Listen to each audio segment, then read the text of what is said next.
What's happening, guys? So I was mindlessly watching videos about job interviews on YouTube the other day, and most of the videos were giving very cookie cutter advice. Don't be late. Some of the advice was make sure to show up early or make sure to dress well for your interview. Tip number 7 on our list is to wear a well-tailored suit. Or some of it was just really weird. Being obese makes you less desirable to hire.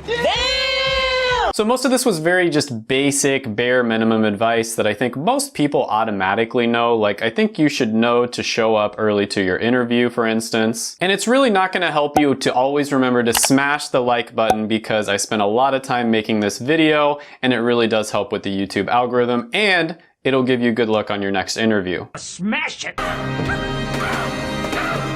Now, I've been on both sides of the table when it comes to job interviews as well as interviews for universities. I've been the one interviewing and doing the interviews. So I do have a lot of experience in this area, and I'm gonna share my top tips for absolutely killing it on your next interview. And that way you don't end up with a one-way ticket to Disappointment Island. So a lot of you are watching this because you're just about to go to your interview. Your palms are sweaty, knees weak, arms are heavy. Hopefully you don't have spaghetti on your sweater, because you shouldn't be wearing a sweater to an interview. I get it, you're probably very nervous right now. That's why you're watching this video. But my first tip has to do with what nervousness actually is, and how really, if you think about it, there's no difference between being nervous and being excited. And this is because scientists actually have an extreme amount of trouble telling the difference physiologically between nervousness and excitement. They're basically, for all intents and purposes, the same thing. So a really great trick that I've used so many times, whether it's come to giving speeches or doing a job interview, is whenever I feel nervous, I just think to myself, I'm not nervous, I'm excited. And the interviews that I was the most nervous for, I actually ended up doing the best because of this trick. It's literally like magic. And I've used this so many different times in my life, whether it's, going on a first date, giving a speech, job interviews, the list goes on and on. And by getting too nervous for something, you're really just sabotaging your own success and you're holding yourself back. This trick works like a charm. I know it sounds ridiculously simple, but go ahead and try it. Let me know in the comments section if it worked for you. Now, if you're so nervous that you can't use this trick, or for whatever reason it doesn't work for you, a second thing that I always like doing before interviews is to just go talk to random strangers in like a coffee shop or something like that. This will get you in the mood to be social, and you want to come across as a social person who's really happy to be there and not as somebody who's extremely nervous and doesn't want to be there. Then when you get to the interview, make sure to talk to all the people that are there as well. The receptionist, the person who greets you, the other people who might be interviewing at the same time that you are. So when I was interviewing students who were trying to get into a graduate program that I was in, for instance, I would notice that some of the students would go and sit in a corner somewhere and not interact with any of the others. And they would all be sat in a huge lunchroom with 30+ tables, and so there was plenty of room for everyone. Now, each table could fit around 5 people or so, but there'd be enough room for every single student to have their own table if they wanted to. But what they didn't realize is all of them were being watched, and how they interacted with the other candidates was going to be part of their grade. Some of them would sit by themselves in a corner and look at their phone and not interact with anybody until it was time for their interview. But you would definitely get extra points if you were one of the ones who went around and introduced yourself to other students and maybe sat at their table. And overall, this would get you in a very social, talkative mood, and you would probably end up doing better in the interview. Now, I realize not everyone here is very good with social skills. You might be an introvert, you don't really like talking to people that much, but it is truly worth it to just try to be an extrovert for 30 minutes while you're doing your interview. I'm the same way. I wouldn't say that I'm an extrovert at all. I'm probably somewhere in the middle, or maybe even a little introverted,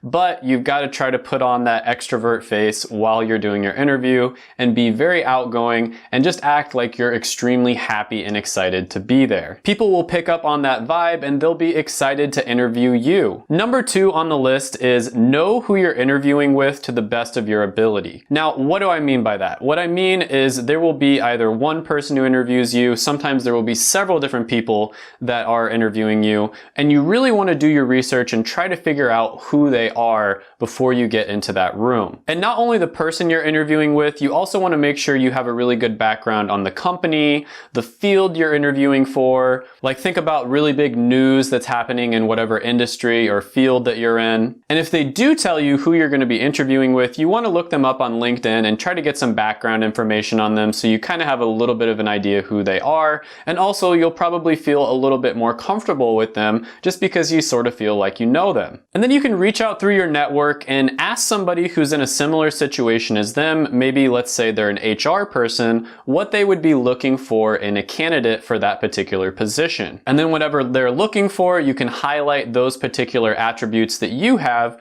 during the interview. Now, if you don't know who you're interviewing with, that's totally fine. What you can also just do is some research on the company itself. So you want to check their website, see if they have a YouTube channel, look up their mission statement, their vision statement, their letters to shareholders. Try to get a good idea what the company is all about. So many people fail to do this, it's ridiculous. Like, some people barely even know what the name of the company is that they're interviewing at. Number 3 on the list is to be prepared for what I like to call situational behavioral questions. And these are the types of questions that almost all schools as well as serious jobs use to evaluate their candidates. So it used to be that they would set up a situation like, oh, there's a really difficult project and one person in the group isn't working on the project. What would you do in order to incentivize them or get them to do their part? And it used to be that they would ask you, what would you do? But now what they've started doing recently is they always ask you, what did you do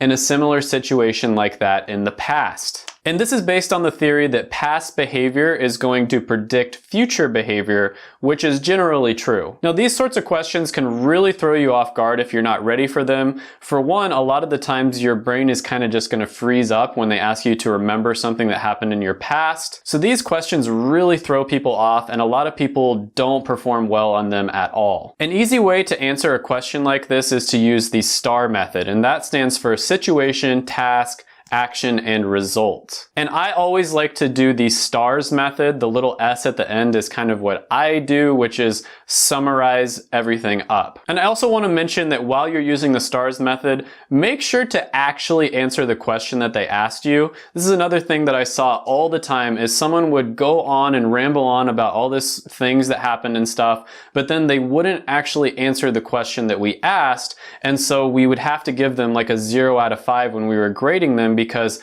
all the questions are standardized. Now, when it comes to the STAR method, don't be afraid to do it word for word. And by that, I mean the situation was ... the task was, the actions that I took were, and you get the idea. Don't be afraid of them recognizing that you're using the STAR method. I had one interview where the HR person actually recognized that I was using the method and they complimented me for it. Now, there are a limited amount of questions that they're going to ask you. They usually ask you things involving leadership, team building, how you communicate with other people, that sort of thing.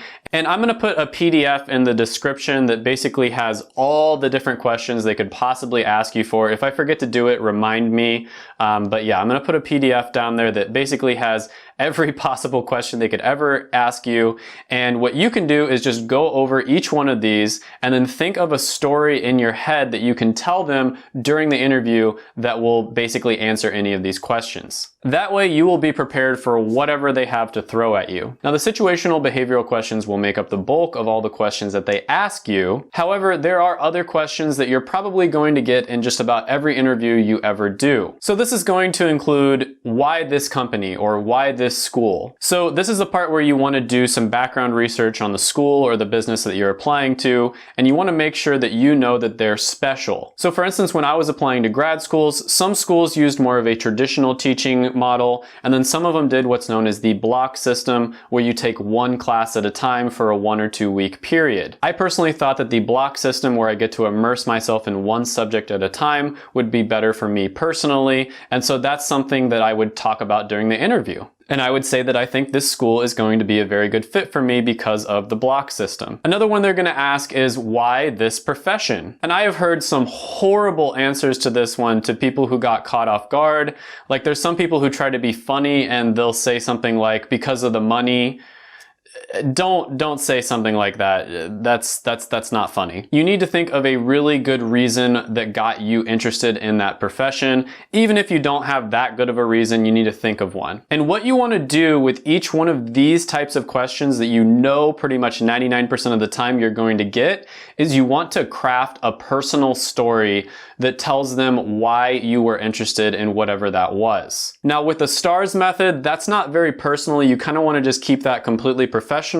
But with these answers, you can get a little bit more personal. You kind of want to stay on the professional side, but it can have a few more details about your personal life. So for instance, for me, I would talk about the reason that I was interested in pharmacy as a profession is because I realized after my dad had a heart attack that his beta blockers and his drugs were the only thing that were keeping him alive. And that realization made me think how important medicines are. Now, obviously my answer would be a lot longer than that. I would tell more of a story, but you get the idea. Another question is, what is your biggest weakness? Well, humility is my only weakness. Now, when it comes to this one, this can be a little bit of a trap question, so be careful how you answer this one. You don't want to say, I hate people or anything like that. You could say something like, sometimes I rush into stuff and I don't really plan ahead too much. I just get really excited about a project and I rush into it without doing the proper planning. The next one is, what is your biggest strength? And this is another one where it's a little bit of a trap because you don't want to brag too much, but at the same time, you don't want to be too humble. So my answer to this one would probably be, I might not be the smartest, I might not be the most talented, but I always strive to be the hardest working. And I'm the type of person who will just keep trying until I get the job done. Now, the next question that you're always going to get is so important that I actually put it as number 5. I put it as its own entire section, and that is, do you have any questions for us? Almost everybody that I interview screw this one up big time. This is your chance to stand out. This is your chance to show them that you've done your research and you're going to be the best candidate for the job. And most people kind of just blow this question off and they don't really have any really good ones. Some people will even ask, oh, how did I do in my job interview or something like that? And it's not a good idea. So one really good question to ask them, whoever's interviewing you, is how has this company helped you to advance in your career or develop your skills? Or you could say, I can tell that you're very accomplished and you could probably work at any company you wanted. So what about this company stood out to you? You could also talk about something that's sort of the latest news in whatever industry you're in. So let's say you're in the telecommunications industry. Maybe you could say something about 5G and try to ask open-ended questions so they can give you really long answers if they want to. But yeah, basically you're demonstrating here that for one, you're interested in their opinion, and for two, you did your research. And the reason this one is so important is because they've probably done like 10 interviews that day, and they've done hundreds if not thousands of interviews in their life, and most interviews are not very interactive. It's mostly just the person who's being interviewed talking to the interviewer after they ask a quick question. In this way, you can make the interview interactive so it's a real communication experience. And because of that, you will stand out in their mind and you're much more likely to get hired. So number 6 on this list is going to be just the basics, okay? So I'm just gonna name some stuff here that you should definitely know. I'm not gonna go into it too much because I think most people already know this, but you wanna make eye contact with everybody. So let's say there's 3 people interviewing you. This person asked you the question. You want to make eye contact with them and talk to them as you're answering it, but you also want to do a little bit of eye contact with the other 2 people as well. You mostly want to focus on the person who asked you the question, but don't ignore the other 2 people because everybody is grading you. You also want to remember their names and you want to say it, although don't overdo it while you're talking to them. You want to speak properly in complete sentences. You want to dress well depending on what sort of job interview you're going to. So if it's a formal type of job interview, you want to wear a black suit, a gray suit, or maybe a navy suit if it's spring outside. Always make sure that you're at least 15 minutes early to the interview. There's so many things that could happen, so always make sure that you're early. That's just a no-brainer. Never, ever, ever show up late to an interview. And then another really common one that I just saw so often is you want to always answer the questions that they ask. So let's say you're going through the question, you kind of go off on a story or something like that. You always want to end it with an answer to their question.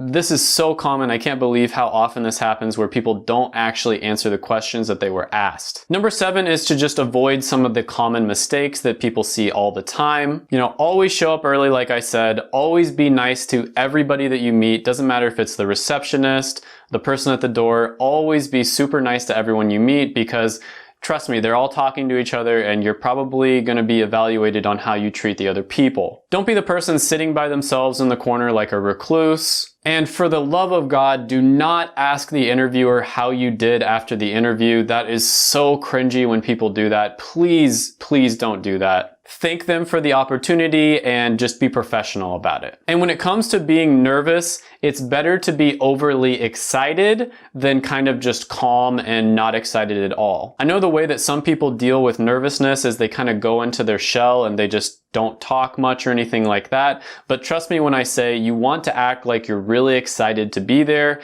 and it's overall much better to be excited than to be nervous or really quiet. And it's good to have a sense of humor, but don't joke too much in the interview. You do want to keep it somewhat serious. Like I said before, if they ask you, you know, why do you want this job? Don't say because of the money or something like that. It's not funny. And I've probably heard that answer at least 5 times, and you know, after the 5th time hearing it, it's even less funny. This is kind of like when people learn that I used to live in Kansas and they say, haha, you're not in Kansas anymore. It's not funny. And I get it, you're trying to be honest, but don't be too honest here. Also, obviously don't talk about politics or anything like that. Number 8 on the list is to try to stand out, but in a good way. And this one is especially important when it comes to highly competitive positions. So you probably don't need to do this one if it's just for like a normal position that you know, not a lot of people are applying to. So one thing that's just kind of like an example from my life is one thing that I did when I was applying for my first kind of, you know, big job is instead of using just a normal resume, I made a business plan. And this business plan was tailored for each job that I was applying for, and it was basically my plan for how I was going to contribute to the company. So what I did is I looked up the company's letters to shareholders as well as numbers on the company's profitability that were freely available online. And I talked about the most important metrics that they were looking to increase. Now this is kind of a high risk, high reward move because it could come across as a little bit too try hard. And this is really just going to depend on who you're interviewing with, but it worked really well for me. So if you pull this off, you're really going to stand out, and because of that, you're going to be remembered by the person that you interviewed with. You also want to come off as confident but not cocky, and I know that's kind of difficult to do, but it takes a little bit of what I like to call finesse. Now, one thing I want to go over just a little bit at the end of this video, I don't think I got into it enough, is whenever you're telling them why you're interested in whatever profession that is, you honestly want to think about that as a brand story. So when you tell a story to them about what got you interested in that profession, you want to think of yourself as a brand, almost like you're a company. Every company has a story that they tell people about how they got created, and people cannot help but remember stories. Our brains pretty much think in stories. There's a lot of theories out there that that's how our brains actually process information, is in stories. And so you really do want to spend a lot of time thinking of the stories that you're going to tell when people ask those questions that they're probably going to ask 99% of the time. But anyways, I spent a ton of time on this video. Go ahead and watch my other videos right here. Smash the like button, hit the subscribe button, ring the little notification bell, and then comment down below any ideas you had on this video or ideas for others. Thank you so much for watching, and bye for now.